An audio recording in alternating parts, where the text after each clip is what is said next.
Hi everyone, my name is Robin McGee, and I will be walking you through the case study of the Olive app, a health and wellness tracking app with a holistic approach. So I started out with a project brief that aimed to create a platform where users could record their health information and access well-being features. I'll be outlining each section of the design process as I continue with these 6 different steps. We've got understand in the beginning to understand our problem and what the current market is for a health and wellness app. Then moving on to defining what our user or who our users are and how they might interact with this app. Moving on to number 3, ideate. We're going to create some ideations of what the app and user interactions might look like, creating user flows and creating the information architecture. Then moving on to 4, I'm going to create some prototypes. I've got low fidelity moving through mid to high fidelity prototypes.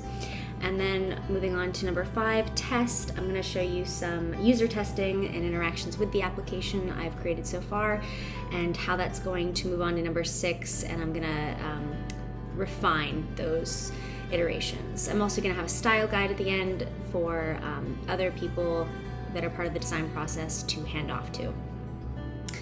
So starting out with number 1, understand. During this stage of the design process, I needed to understand which apps were already available in the health and wellness market in order to identify opportunities that can improve user interactions. With competitive analysis data, I had a better frame of reference to conduct user research. So I started off with a problem statement to just kind of get a better concept of the problem space. Health-conscious users need a way to communicate health issues in a safe and confidential environment to find effective solutions and track specific goals because they want to holistically improve their overall well-being.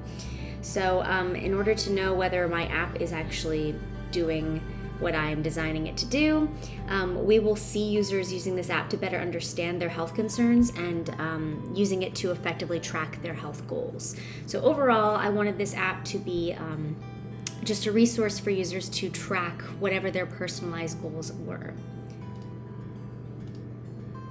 So like I said, I started with some competitive analysis, and I found when I Googled or when I searched health and wellness apps in the Apple Store, these 2 apps came up first. We have Fujigate on the top section that promotes healthy food tracking and allows users to search for food nutritional value on the go.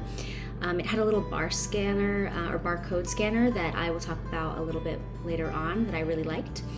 And then we also had another health and wellness app that was a little bit different. It didn't focus so much on nutritional tracking. It focused on mental health and documenting current mental states so that a user can become more self-aware and build healthier routines. So I created a SWOT profile for each of those. SWOT stands for strengths, weaknesses, opportunities, and threats. So just identifying where this app is doing good work. So for example, for Fujigate, I really liked the algorithm for rating nutrition. Whatever product was being scanned, it gave it a scale based on like a normal school rubric from A to F, and it gave information about why it got that scale or that grade. Weaknesses were also very important to identify within the app, just to see what is currently available on the market and what I could possibly do better. And that led me to opportunities and threats. Opportunities were just problems with an app that could be improved or could be completely redesigned in a better way for the Olive app. So a very important section here. And then threats were the current competition that I would also be competing against with Olive's design. The next one was Fabulous for the SWOT profile. Again, just identifying strengths, weaknesses. In this case, opportunities really shed some light on the need for a customizable experience for users. I also wanted to focus on the business side of this. Fabulous is quite expensive, and I think Olive has an opportunity to provide a cheaper option or possibly a longer trial so that users can get a bit more used to the app before they decide to invest. So from there, after collecting insight into the opportunities that current competitors were lacking in, I conducted 3 interviews. And these interviews were with users who were familiar with the health and wellness app market, but they had different areas of expertise. So one interviewee was more focused on the fitness aspect of health, another was more focused on the mental health aspect, and I think all of them were pretty self-aware of tracking nutritional and diet health goals. So I created some research goals to help define where my interview was leading and what kind of issues I was hoping to investigate further. So just reading a couple of those really quickly, I wanted to identify users' attitudes toward health and feelings on a holistic approach. So an app that doesn't just focus on one thing, but focuses on whatever the user wants to improve upon, whether that's fitness or nutritional intake or mental health. I wanted to evaluate whether the current problem statement reflects the needs of users. So I already had a problem statement, but I was willing to adjust that based on user feedback. I wanted to identify users' needs and wants in a wellness app, evaluate what users feels lacking in their health approach, and I wanted to collect data that will justify design decisions. Because all of this needs to be user-centered, everything I do needs to be influenced by feedback that I get as I'm designing. So from my 3 interviews, I created some affinity maps. Each color represents a different participant in the interview, and I identified 6 main things that I absolutely wanted to aspire towards as I designed Olive. On the next slide, I just have a little bit more of a condensed version of what I mean by this. So my interview insights showed me that I needed the features within the application to be very customizable, and there also needed to be a way to track progress over extended periods of time. Number 2, just based on user feedback, I saw that work was a huge impediment to users improving and tracking their health goals. So Olive needed to have whatever exercises within it needed to be 10 to 20 minutes tops. It needed to be something that users could fit into their day rather than taking a lot of the extra free time that they have, which is not much already. In terms of money, and I kind of already had a thought about this from my competitive analysis, I realized that money is an important decision, an important investment for users. So they need to be able to experience an app before they invest that money, especially if they're a new user. So definitely that lends to the business side of things that will go hand in hand when we are working with people who are part of that project or part of that side of things for the project team.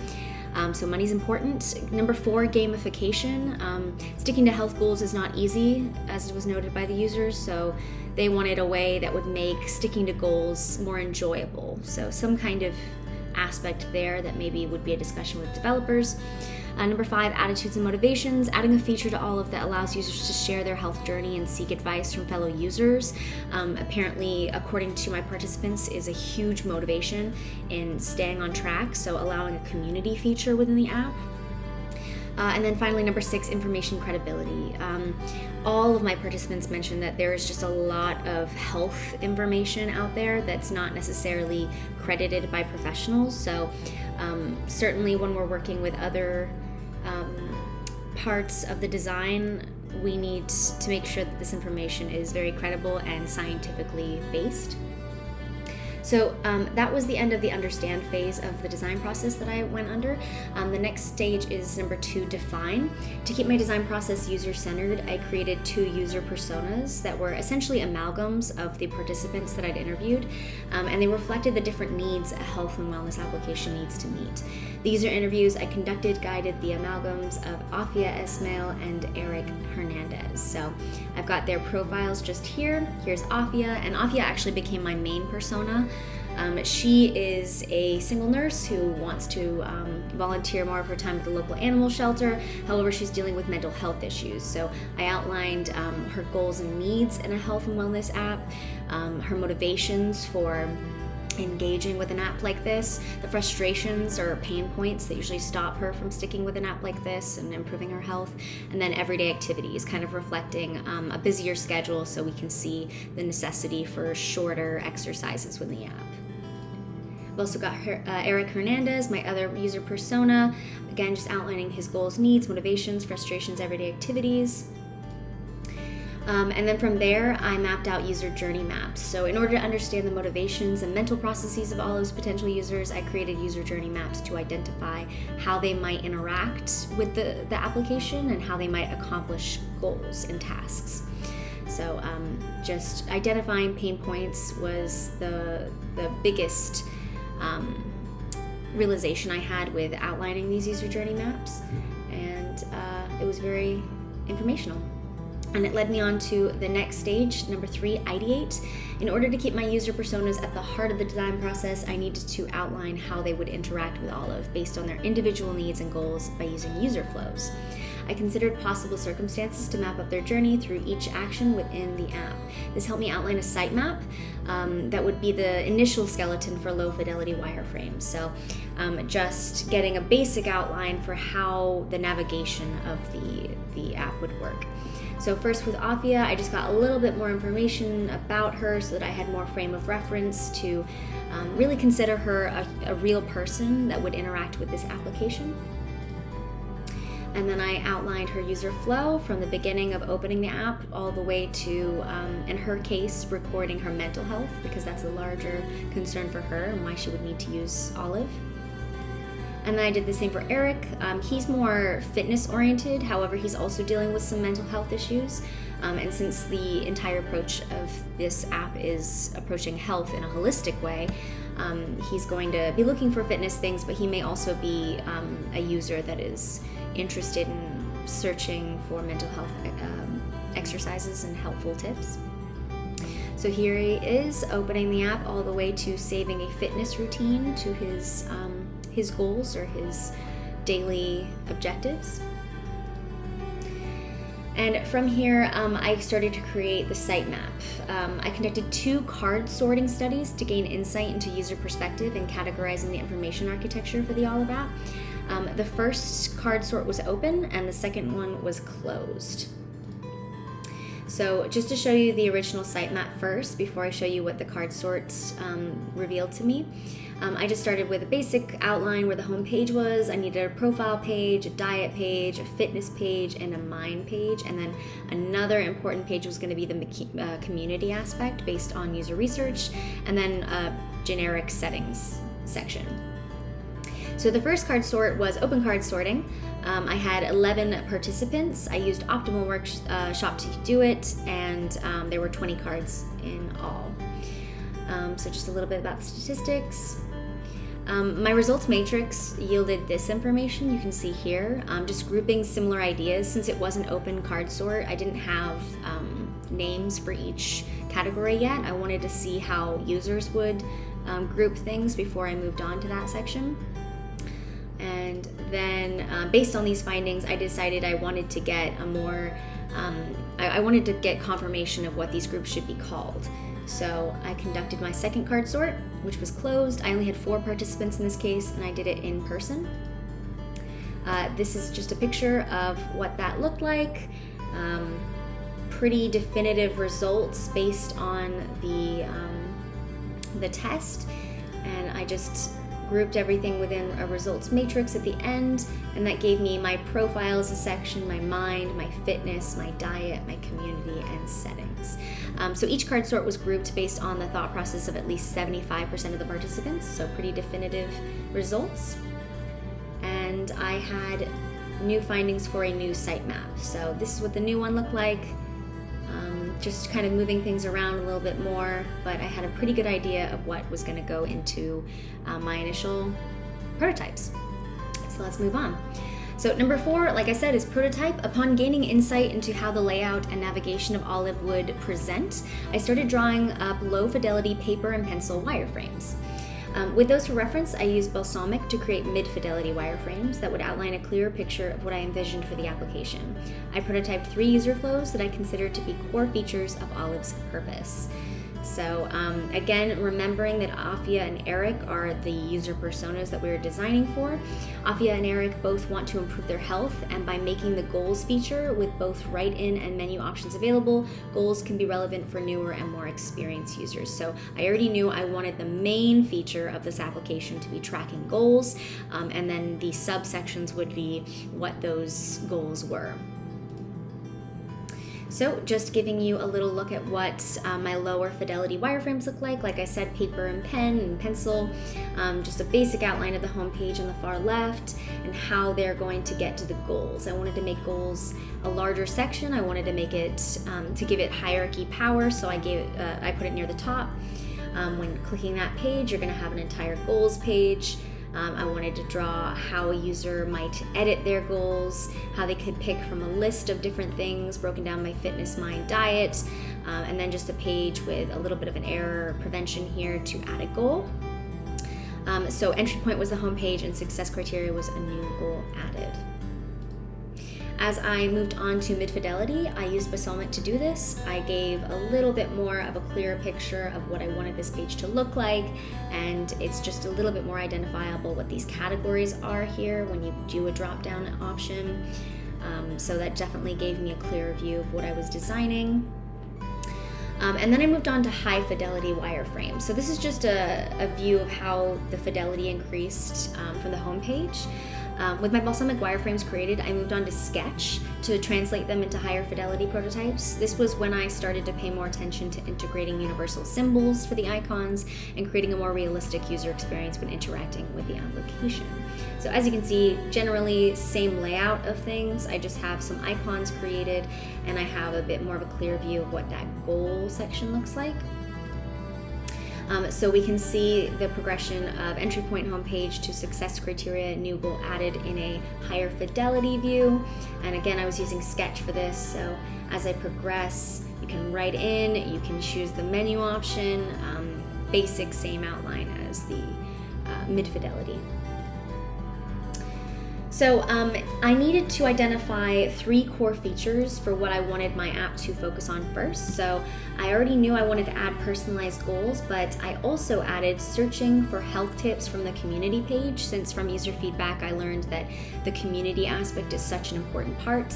And then I also wanted to really focus on the mental health aspect, as Afia and Eric would both benefit from tying their mental health into the rest of their life in a holistic approach to their health. So I'm going to show you what those look like in the next few pages. But again, my 3 main core features were adding personalized goals, searching for health tips, and update the mood tracker, a way to keep track of mental health states. So now that I had my higher fidelity wireframes, I was ready to prototype those and test them. So using InVision, because that translates well for Sketch, as a medium for the first interactive prototype, I conducted 6 remote moderated sessions that tasked participants with completing a series of tasks that would help me identify what was working and possible pain points. And also influence some further design decisions, since not everything was set in stone, and I was very much open to changing the layout of things so that they'd make more sense to the user.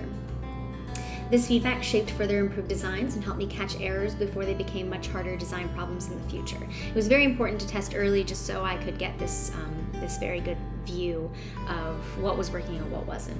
So just an overview, so it makes a bit more sense. I had 6 participants. The sessions were 15 minutes tops.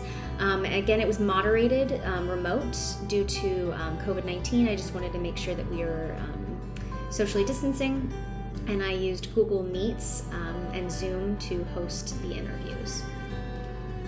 So here are my participants. Like I said, I had 6. Generally, they're within the same age range, except for one. I wanted to get more of a perspective on what an older user might experience while interacting the app, so I also have a 52-year-old.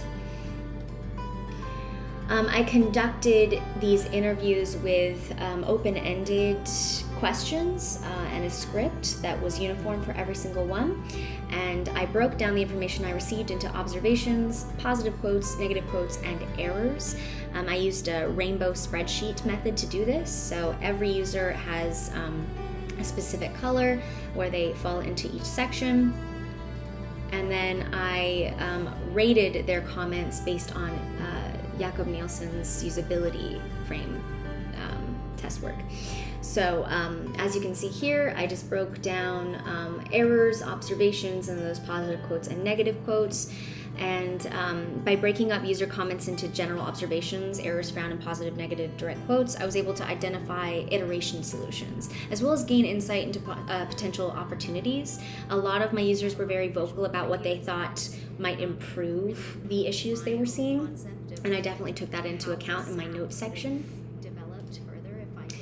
Just to give you an example of what this kind of looked like, I would identify the issue, I would identify the severity in which it needed to be changed. So as you can see back on that other page, how bad these errors were. Like, was it a complete usability disaster, or was it just cosmetic? So identifying how important it was to change it. In this case, issue 1, the goals page lacked personalization. It was listed as high severity.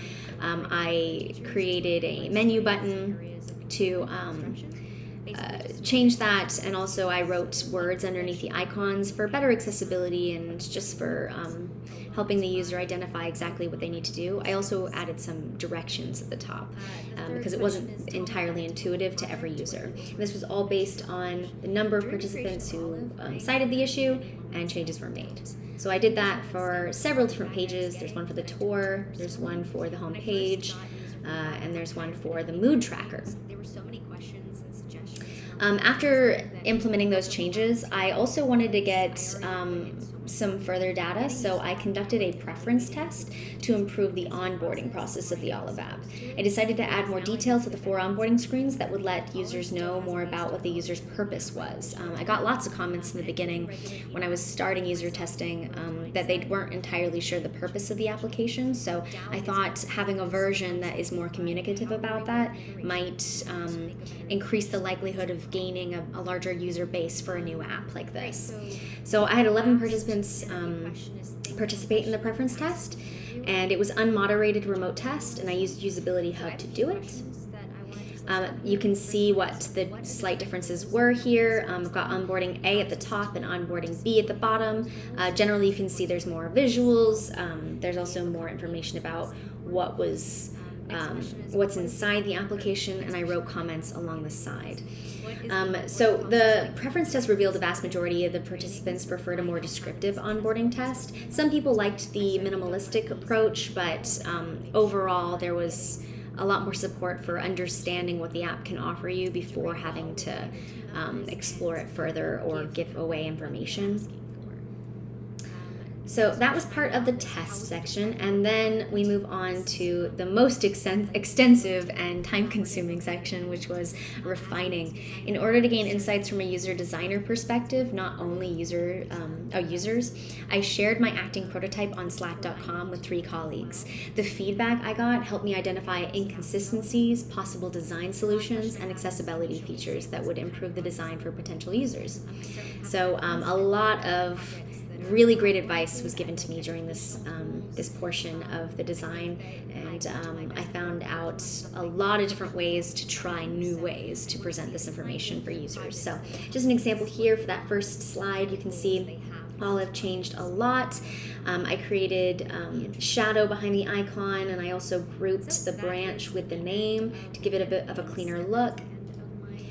You can see the onboarding process changed. I had my original on the far left, and then the onboarding screen I chose from the preference test in the middle, moving all the way to the right with this asymmetrical look of an overlay of the branch on top, with the loading bubbles being closer to the information, so it's a bit more simple for users to look at. Sign up and login had a very similar evolution. They're the same background screens, just information based off of what users are doing, either logging in or creating an account. I also added some accessibility features here. So there's universal icons that fill in each text form so that users know what to do. And I also got rid of the placeholders and made labels instead so that users knew exactly what goes in whichever section. The tour changed a lot, not necessarily because the tour needed to, but because the homepage was what the tour was breaking down, and since the homepage went through a lot of evolution, so did the tour.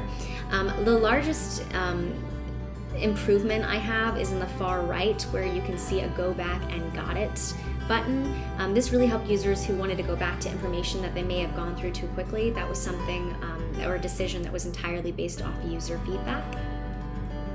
Here we have the home page, all from initial drawing to mid-fidelity with balsamic to high fidelity with sketch, all the way past the screen. So as you can see, the home page went through an incredible amount of change very quickly, and the hierarchy of what was given importance on the screen changed dramatically as well. Favorites eventually won't even be on the home page, as you'll see in the next slide, but goals was always going to be a main important part of the page. So I'm going to show you what homepage became.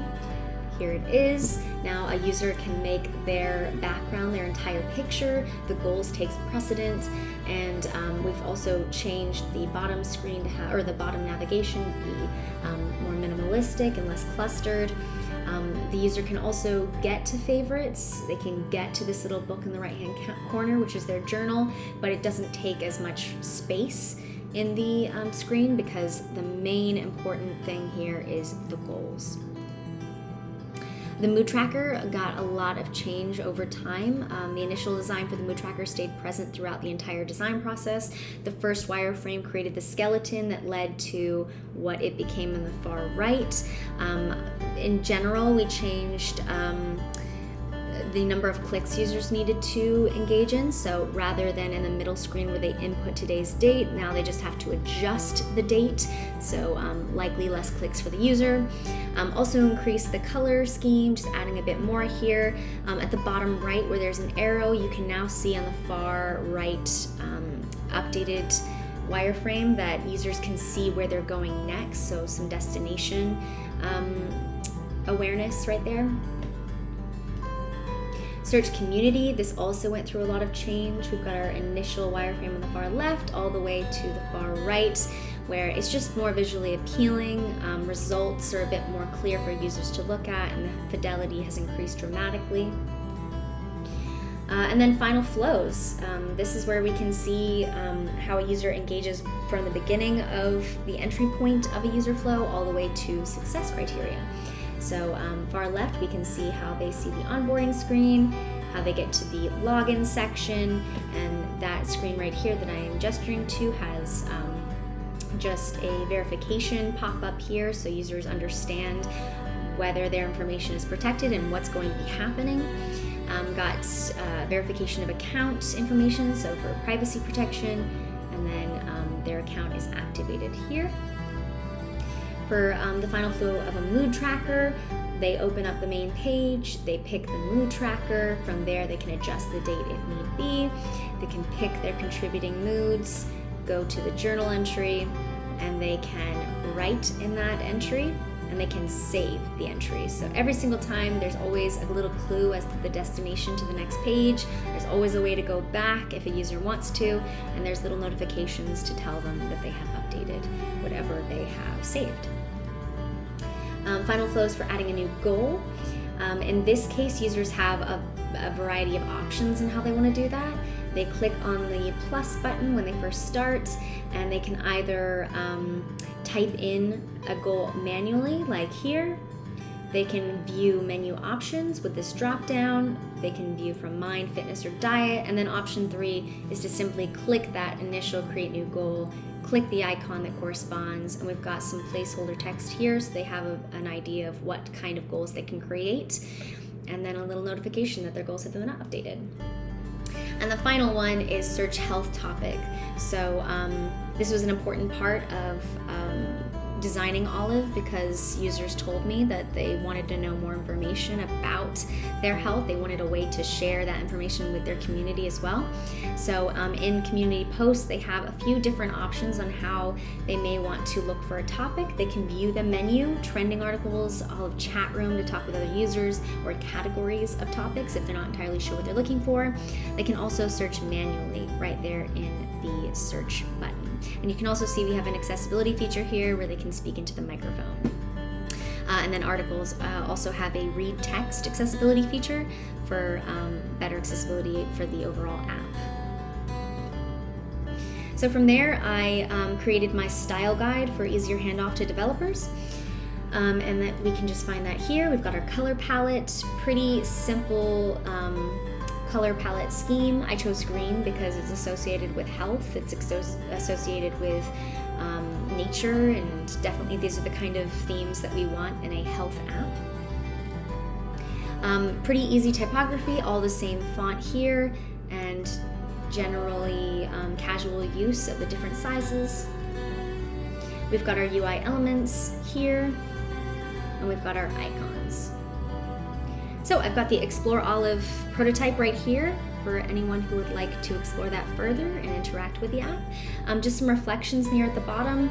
Overall, this was a very exciting experience. I certainly learned a lot. I learned to stay open to new design solutions and try new things out. I learned to take feedback as constructive criticism. That was certainly a hard thing to do in the beginning. And then I learned that keeping the user personas at the heart of the design is the most important thing that I can do. It certainly was difficult at first, but I'm really glad that I referred back to Afia and Eric to constantly defend my design decisions and guide them in the future. And then finally, in terms of reflections, remember to ask why. User testing was one of the more difficult parts of the design because there was so much feedback to sort through. Remembering to ask why a participant is struggling with user with user tasks is where I identified the most significant pain points. So always asking why is certainly an important part of any design process. So now there are 4 interview questions that I will be answering. The first question is, have you ever given feedback on someone else's designs before? Have you ever received feedback on your own design? I gave feedback to several prototype iterations recently on Slack while gaining insight into my own prototype for Olive. It takes a lot of time to review someone's work, so I felt it was necessary to help out other designers the way that they were helping me by providing their feedback. It was an educational process for sure, since I could see how other people approached similar projects in very different ways than I did based on user interviews. I also got a lot of visual ideas that really improved my own concept of how this app could have developed further if I'd taken a different route. So it was very good in a creative sense. The second question is, how would your teammates describe you professionally? So my professional background is in education. I worked in teams of 4 to 7 throughout my career. I usually coordinated meetings to make sure teammates came prepared and had opportunities to contribute to planning lessons. I think my teammates would describe me as organized and empathetic. I spent a lot of my time collaborating with other teachers to identify strengths and areas of improvement in instruction, basically just in order to help struggling students. So there was a lot of intervention work, and I certainly learned a lot by working on my empathy skills. The third question is, tell me about a difficult project where you overcame a challenge. During the creation of Olive, I encountered many moments of doubt. I think these moments stemmed from the feedback I was getting that I took too personally. When I first got user feedback on my higher fidelity wireframes, there were so many questions and suggestions for improving the design that I felt overwhelmed hearing it because I already put in so much work.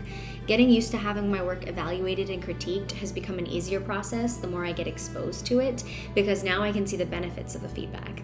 Olive still has a ways to go in becoming the app I envision it to be, and taking regular feedback and committing myself to a growth mindset will help the design reach its potential. Doubt is good because it helps me identify how to rework an iteration and make a better user experience overall. All right, so The last interview question is think of a question you could ask the interviewer in a job interview, I assume. So I have a few questions that I want to just list off here. My first one is, what are the current goals that the company is focused on, and how does this team work to support hitting those goals? So what kind of supports are put in place to help me give a company what it's asking for? Next question is, the next question that I have for the interview is, what is the onboarding process like for new hires? Will there be PD training so that I know how to be successful in this working environment? I certainly don't want to be set up to fail, and I want to make sure that I am getting the proper support yet again to integrate well with my other team members and give the company what they are asking for. Next question I have is, how would you describe the work environment in this specific place? Is the work typically collaborative or more independent? As a UX designer, I will certainly look for a place that's more collaborative and provides me the support I need to do the job well and to help other people in their areas of app development. And the last question I have is, can you show me examples of the kind of projects I'll be working on?